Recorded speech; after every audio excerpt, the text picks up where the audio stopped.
दोस्तों, एक व्यक्ति दिन रात मेहनत करता है अपनी पत्नी और बच्चों के लिए। करोड़ों की दौलत कमाता है, लेकिन एक समय उसको लकवा मार जाता है। वह असहाय हो जाता है। तब उसके घर वाले उसको एक नौकरानी के सहारे छोड़ देते हैं। यहाँ तक कि उसकी पत्नी जो होती है वह भी उससे दूरी बना लेती है। और उस व्यक्ति के लिए उस नौकरानी को ऐसा काम करना पड़ता है जो सिर्फ एक पत्नी ही कर सकती है। दोस्तों, वह व्यक्ति कई सालों तक बिस्तर पर ही रहा। जो नौकरानी थी वह भी उसके साथ ही थी। दोस्तों, वह जो इंसान होता है वह अपने बच्चों से, अपनी पत्नी से इतना निराश हो जाता है कि अब वह मरना चाहता था, लेकिन उसके सीने में एक राज छुपा हुआ था जिसे वह सिर्फ अपनी पत्नी को बताना चाहता था। लेकिन अब पत्नी तो उसके साथ नहीं रहती थी। अब वो जो नौकरानी थी वही उसके लिए पत्नी से ज्यादा अहमियत रखती थी। तो दोस्तों, वो राज की बात जो होती है वह नौकरानी को बता देता है। दोस्तों, यह बहुत रोचक कहानी है, बहुत ही दिलचस्प कहानी है। आइए जानते हैं पूरी कहानी इस वीडियो में। लेकिन वीडियो में आगे बढ़ने से पहले बस आपसे ही रिक्वेस्ट है कि वीडियो को लाइक कर दीजिए, चैनल को सब्सक्राइब कर लीजिए ताकि मेरा हौसला बढ़ता रहे। दोस्तों, यह जो कहानी है यह उत्तर प्रदेश के कानपुर शहर की है। एक व्यक्ति जिसका नाम मोहनदास होता है।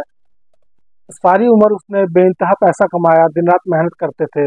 जब वो जवान थे तो आसमान को भी झुका देने की ताकत रखते थे। वो समझते थे कि पूरी दुनिया को मुट्ठी में किया जा सकता है। लेकिन जैसे ही उनके ऊपर विपत्ति पड़ती है तो समझ जाते हैं कि ना तो कुछ लेकर आए थे और ना ही कुछ लेकर जाना है। इस दुनिया में कोई किसी का नहीं है। दोस्तों, उसके पास चार बेटे होते हैं, उसकी पत्नी होती है। लेकिन दोस्तों, एक दिन आधी रात को उसको लकवा मार देता है। पूरे परिवार वालों को सुबह पता चलता है। पूरे परिवार में खलबली मच जाती है। उनको लेकर हॉस्पिटल जाते हैं तो डॉक्टर बोलते हैं कि इनको यहाँ पर लाने में आप लोगों ने बहुत देर कर दी है। इनके हालात में सुधार हो पाना असंभव है। हो सकता है कि जब तक ये जिएंगे इनको पूरी उम्र बिस्तर पर ही गुजारना पड़ सकता है। अगर ये जिंदगी में कभी ठीक भी हो जाए। अब दोस्तों, 10 से 15 दिन वह हॉस्पिटल में रहते हैं और उसके बाद घर लेकर चले आते हैं। अब दोस्तों, उनको बिस्तर पर ही रहना था, सब कुछ उनका बिस्तर पर ही होता था। हॉस्पिटल में तो स्टाफ था, वो लोग कर देते थे, लेकिन अब यह सवाल था कि उनका घर पर यह सब कौन करेगा। बिस्तर पर ही उनका लैट्रिन बाथरूम सब कुछ, उन्हें नहलाना धुलाना कपड़े बदलना सब कुछ उनका जो होता था वो सब बिस्तर पर ही करना था। तो जो उनकी पत्नी थी वो कुछ दिन उनके साथ एक नौकरानी उनके घर में होती है। बहुत दिनों से वह काम कर रही थी। उस नौकरानी का नाम सुमन होता है। तो सुमन की मदद से उनकी जो पत्नी थी वो 2-4 दिनों तक करती है, एक हफ्ते तक करती है। लेकिन फिर भी वो सोचती है कि ये तो अब कभी ठीक होने वाले नहीं है। मैं कब तक इनके साथ ऐसे करते रहूंगी। एक दिन वो नौकरानी से बोलती है कि तुम ही करो जो कुछ करना है, अब मुझसे नहीं करा जाएगा। नौकरानी कहती है कि ठीक है। तो वह कहती है कि अगर आप यहाँ पर रहोगी तो मैं सारा काम कर दिया करूंगी। लेकिन दोस्तों, वह जो उसकी पत्नी होती है वह 2-4 दिन तक वहां पर रहती है और वहां से फिर वह अपने बेटे के पास दूसरे घर चली जाती है। दोस्तों, यह जो मकान है मोहनदास जी का पुराना मकान होता है। तो उसी मकान में उनको छोड़ दिया जाता है। वह नौकरानी जो है उनका काम करने लगती है। 2-4 दिन बीत जाते हैं, सेठ जी अपनी पत्नी को नहीं देखते हैं। तो सुमन से पूछते हैं कि सुमन, जो तुम्हारी मालकिन है वो कहाँ गई है। सुमन ने कहा कि मालकिन जो है वह चली गई है भैया लोगों के पास, और उन्होंने मुझे यह सब करने के लिए कहा है। अब सेठ जी ने कहा कि तुम मेरा क्या क्या करोगी। तो सुमन बोलती है कि सेठ जी, जो भी जरूरत पड़ेगी वो करूंगी। इतने दिनों से तो मैं करती आ रही हूँ, वो नहीं है तब भी करूंगी। सेठ जी जो होते हैं बहुत ही निराश हो जाते हैं, उनकी आंखों में आंसू आ जाता है। अब वह भी मजबूर थे, लाचार थे, करते तो क्या करते, चारपाई पर पड़े थे। नौकरानी आती है, उनका सर भी दबाती थी, उनको नहलाती भी थी, उनके कपड़े भी बदलती थी। जो काम एक पत्नी को करना चाहिए था वह जो काम होता है सब नौकरानी करती थी। अब नौकरानी और सेठ जी के बीच में कोई पर्दा नहीं रह गया था। वैसे भी जो मरीज होते हैं हॉस्पिटल में तो उनका सब कुछ हॉस्पिटल वाले करते थे, लेकिन यह तो घर होता है। घर पे उनके परिवार थे, उनकी पत्नी थी, हॉस्पिटल तो नहीं था। और जो नौकरानी थी वह कोई नर्स तो नहीं थी, डॉक्टर तो नहीं थी। लेकिन फिर भी उसकी मजबूरी थी, बेसहारा थी, गरीब थी। वह यह सब करने लगती है। अब धीरे धीरे मोहनदास जी के परिवार वाले 15 दिन पर आते थे, फिर वो 2 महीने पर आने लगते हैं। जो उनका बेटा होता है 4-4 महीने तक वह नहीं आता था। और उनकी जो पत्नी थी उनका भी यही हाल हो जाता है। पत्नी भी 2-2 महीने, 3-3 महीने पर उनको सिर्फ देखने के लिए आया करती थी।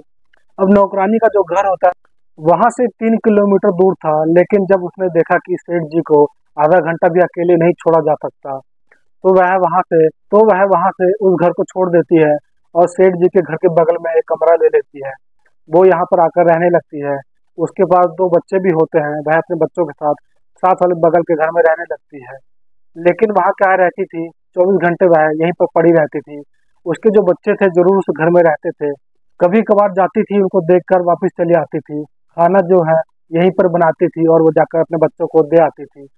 अब दोस्तों सेठ जी जो है पूरी जिंदगी मुनाफे का सौदा किए थे, हमेशा फायदे का ही सौदा किए थे। उनके जो बेटे होते हैं उनको भी मुनाफे का ही सौदा पसंद आता है, क्योंकि उन्होंने भी सेठ जी से यही सीखा था कि हमेशा फायदे का ही बिजनेस करो। तो दोस्तों जो सेठ जी की हालत थी उस परिवार के लिए वह बहुत नुकसान पहुंचा रही थी। जो सुमन की सैलरी थी उसके अलावा उसकी जो दवाई का खर्चा था, ये सब तमाम ऐसी चीजें थी। तो उनके बेटे को, उनके परिवार वालों को यह कहीं ना कहीं भारी पड़ने लगता है, क्योंकि महीने में 30 से 40 हज़ार का खर्चा आ जाता था। तो जो उनका बेटा होता है वह सोचने लगता है कि अब यह मर जाए तो ये अच्छा होगा। परिवार का हर सदस्य यह चाहने लगता है कि अब ये मर जाए तो अच्छा होगा। दोस्तों सेठ जी की जो इच्छा थी वह अपने जीते जी अपने पोतों और पोतियों की शादी देखना चाहते थे। दोस्तों जो नौकरानी थी वह चाहती थी कि सेठ जी अभी जिंदा रहे, जब तक ये जिएंगे तब तक मेरा खर्चा चलता रहेगा। और वैसे भी उनके अंदर इंसानियत थी, दया भाव था, तो इसलिए वो चाहती थी कि अगर यह जीना चाहते हैं तो जिए। लेकिन वो नौकरानी से कभी कभी चर्चा भी किया करते थे कि मेरे बहुत सारे सपने थे, लेकिन जो सब कुछ सपना था वह भगवान ने तोड़ दिया, मुझे लाकर इस चारपाई पर पटक दिया। अब दोस्तों बिस्तर पर पड़े पड़े सेठ जी को 5 साल बीत जाते हैं। एक दिन सेठ जी नौकरानी से कहते हैं कि इधर आओ सुमन, मेरे पास बैठो। वह उसके पास जाती है और बैठ जाती है और कहते हैं कि अपना हाथ मेरे हाथ में दो। दोस्तों वह जो सुमन होती है वह अपना हाथ सेठ जी के हाथ में दे देती है। वह कहते हैं कि सुमन, मैंने सारी जिंदगी अपने परिवार के लिए कमाया, अपने बच्चों को बेहतर शिक्षा दी, उनके बिजनेस को मैंने खड़ा कर दिया, लेकिन आज उन्होंने मुझे छोड़ दिया। अब मैं अब तक जीना चाहता था लेकिन अब मैं जीना नहीं चाहता। अगर तुम्हें कुछ चाहिए तो मुझे बता दो। नौकरानी कहती है कि सेठ जी मुझे क्या चाहिए, मुझे सैलरी तो मिल ही रही है। बस मैं यही दुआ करूंगी कि अगर आप ठीक हो जाते एक बार तो बहुत अच्छा होता। सेठ जी कहते हैं कि देखो इसकी उम्मीद तो नहीं है, तुम तो देख ही रही हो 5 साल से अब तक मुझे खड़ा होना होता तो अब तक खड़ा हो जाता। लेकिन यह बताओ कि तुम्हारे दो बच्चे हैं, तुम्हारा लड़का है तुम्हारी लड़की है, यह दोनों क्या करते हैं। दोस्तों सुमन कहती है कि सेठ जी, मेरा जो बेटा है वह अंडे की दुकान लगाता है, ठेला लगाता है, अंडा आमलेट बेचता है, और उसी के साथ मेरी बेटी भी रहती है, वह जो उसकी मदद क्या करती है।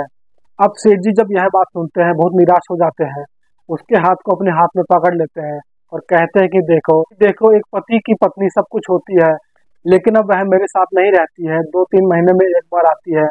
शायद यह देखने के लिए आती है कि मेरे मरने में अभी कितने दिन बाकी हैं, क्योंकि मैं भी उसका दोष नहीं दे सकता, क्योंकि जिस हालात में मैं हूँ शायद ही कोई पत्नी ऐसा करे।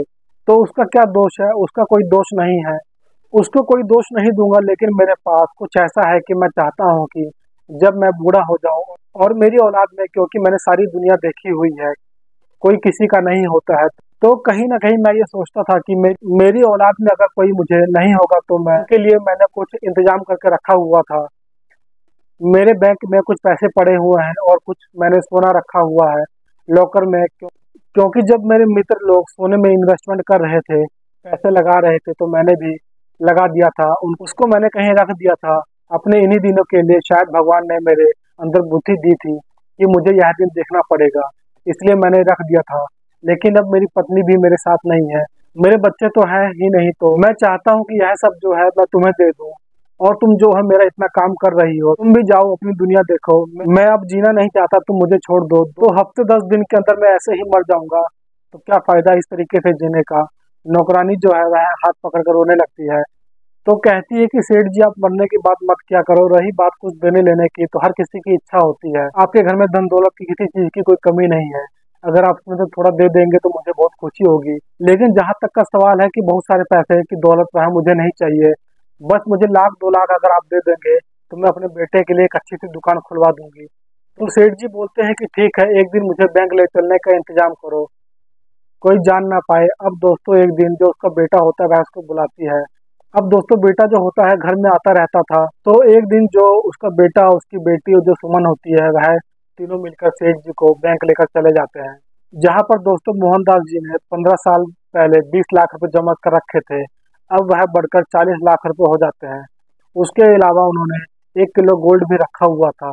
जो सेठ जी होते हैं वह सुमन का उस बैंक में खाता खुलवा देते हैं और जो सारा कुछ पैसे से लेकर जो गोल्ड तक होता है वह सब कुछ सुमन के नाम उसके खाते में डलवा देते हैं। अब दोस्तों एक नौकरानी को 70 से 80 लाख रुपए मिल जाते हैं। उसको और क्या चाहिए था। वह सोचती है कि अब यह मेरी मरीज नहीं है, यह मेरे सेठ जी नहीं है, ये मालिक नहीं है, अब तो ये मेरे भगवान है, इन्होंने मेरे लिए इतना कुछ किया है। दोस्तों जो सुमन होती है वह दिन रात सेठ जी की सच्चे दिल से सेवा करने लगती है कि सेठ जी आपने जो मुझे पैसे दिए हैं उन्हीं पैसों में से आप कहीं अपनी बेहतर दवाई कराएं, इलाज करवाइए। दोस्तों जो सुमन होती है सेठ जी को एक बड़े हॉस्पिटल में लेकर जाती है। वह उनका वहां से इलाज कराना शुरू कर देती है। वहां पे डॉक्टर बोलते हैं कि इनको एक्सरसाइज कराओ, टहलाओ, घुमाओ, अच्छी अच्छी बातें करो।